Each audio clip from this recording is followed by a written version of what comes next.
The face of the City of London is changing. Buildings which survived the Blitz are being torn down by today's property developers. In the midst of the massive rebuilding lies Liverpool Street Arcade.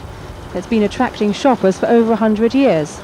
Now the owners, London Regional Transport and MEPC, a property company, want to develop the site into a 5-storey block of offices and shops. More than 6,000 people have signed a petition to save the arcade, which, its supporters say, will act as an historical and architectural oasis in the city. The campaign against the development is being led by Graham Horwood, whose employment agency backs onto the arcade.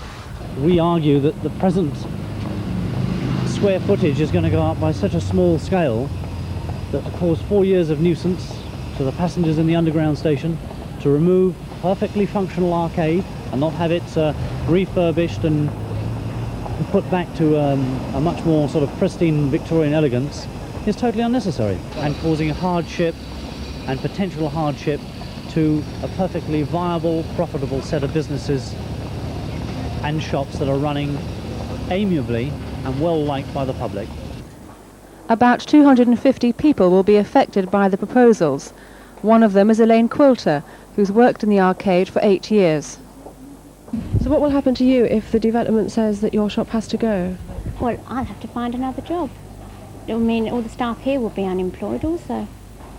So like they're doing us out of a job as well, where they're meant to be, developing the jobs to put people in. They're doing others out of jobs. MEPC say that existing tenants in the arcade and in the shops outside will be free to rent premises in the new development. But with costs at an estimated £120 a square foot, inhabitants say that will be impossible for most of them. Florist Wally Parker has worked in Liverpool Street since 1953. What will the new development mean to him? I shall probably retire, and my daughter, who works here as well, she'll probably have to find another job. What do you think the arcade means to people who live and work around here?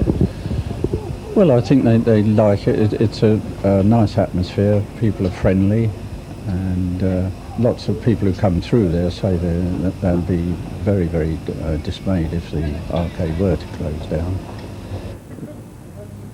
Officials at London Regional Transport's headquarters at St James's Park are confident that the plans to develop the site will be given the go-ahead by the city's ruling body in September. But despite having his bid to save the arcade as a listed building rejected by the Department of Environment, Graham Horwood is determined to keep fighting. We have enough knowledge and resistance to create a long battle, even if London Transport and MEPC are given planning consent.